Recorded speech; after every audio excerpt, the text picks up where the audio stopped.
கடந்த 29ஆம் தேதி பேரவையில் நிறைவேற்றப்பட்ட மதுவிலக்கு திருத்த மசோதாவுக்கு ஆளுநர் RN ரவி ஒப்புதல் அளித்துள்ளார். தமிழ்நாட்டில் கள்ளச்சாராயத்தை முற்றிலும் அழிக்கும் வகையில் நிறைவேற்றப்பட்ட மசோதாவுக்கு ஆளுநர் தற்போது ஒப்புதல் அளித்திருக்கிறார். கடந்த 29ஆம் தேதி பேரவையில் நிறைவேற்றப்பட்ட மதுவிலக்கு திருத்த மசோதாவிற்கு ஆளுநர் RN ரவி ஒப்புதல் வழங்கியுள்ளார். தமிழ்நாட்டில் கள்ளச்சாராயத்தை முற்றிலும் அழிக்கும் வகையில் நிறைவேற்றப்பட்ட மசோதாவுக்கு ஆளுநர் RN ரவி ஒப்புதல் அளித்துள்ளார். இதுகுறித்த கூடுதல் விவரங்களை தலைமை செய்தியாளர் சிவா வழங்க கேட்கலாம். வணக்கம் சிவா, இதுகுறித்த கூடுதல் விவரம் என்ன?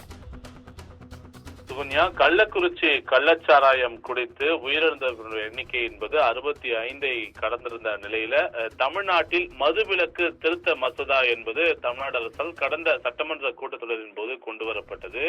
இதுநாள் வரை இந்த கள்ளத்தனமாக கள்ளச்சாராயம் காய்ச்சுவது, விற்பனை செய்வது போன்ற நடவடிக்கைகளில் ஈடுபடுவோருக்கு 5 லட்சம் ரூபாய் அபராதம், அதே போல 10 ஆண்டுகள் வரை கடுங்காவல் தண்டனை என்று இருந்ததை மாற்றி ஆயுள் வரை அவர்களுக்கு சிறை தண்டனையும் 10 லட்சம் ரூபாய் அவர்களுக்கு அபராத தொகையும் விதித்து இந்த சட்ட திருத்த மசோதா திருத்தப்பட்டது. இந்த மசோதா சட்டப்பேரவையிலேயே நிறைவேற்றப்பட்டிருக்கக்கூடிய நிலையில இந்த மசோதாவிற்கு தற்போது தமிழ்நாடு ஆளுநர் RN ரவி ஒப்புதல் அளித்திருக்கிறார். தற்போது இருக்கக்கூடிய 1937ஆம் ஆண்டு தமிழ்நாடு மதுவிலக்கு சட்டத்தின்படிதான் விதிகளை மீறி மதுவை இறக்குமதி செய்வது, ஏற்றுமதி செய்வது, அருந்துவது போன்ற குற்றங்களுக்கான தண்டனை தான் 5 லட்சம் ரூபாய் அபராதம், அதே போல 10 ஆண்டுகள் சிறை தண்டனை என்பது இருந்தது. இந்த விவகாரத்தில் இது மனித உயிருக்கு கேடு விளைவிக்கக்கூடிய ஒன்று என்பதை தமிழ்நாடு அரசு திருத்தம் செய்திருக்கக்கூடிய அந்த மசோதாவில் குறிப்பிட்டிருக்கிறது.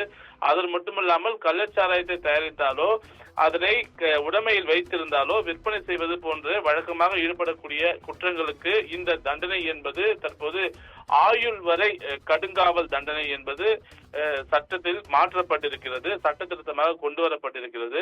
தமிழ்நாட்டிலிருந்து கள்ளச்சாராயத்தினுடைய அச்சுறுத்தலை முழுமையாக ஒழிப்பது அவசியம் என்பதை கருதிதான் தமிழ்நாடு சட்டப்பேரவையில இந்த சட்ட திருத்த மசோதா என்பது கொண்டு வரப்பட்டிருந்தது.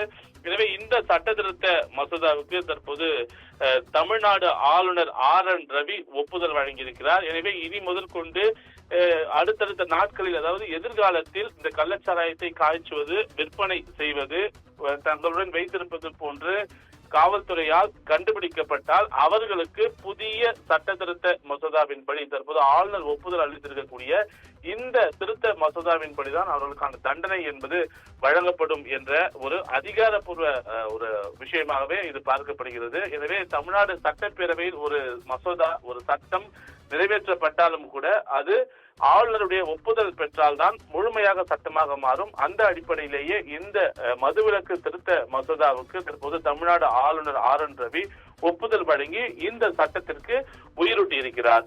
சுகன்யா, உங்கள் விவரங்களுக்கு நன்றி சிவா.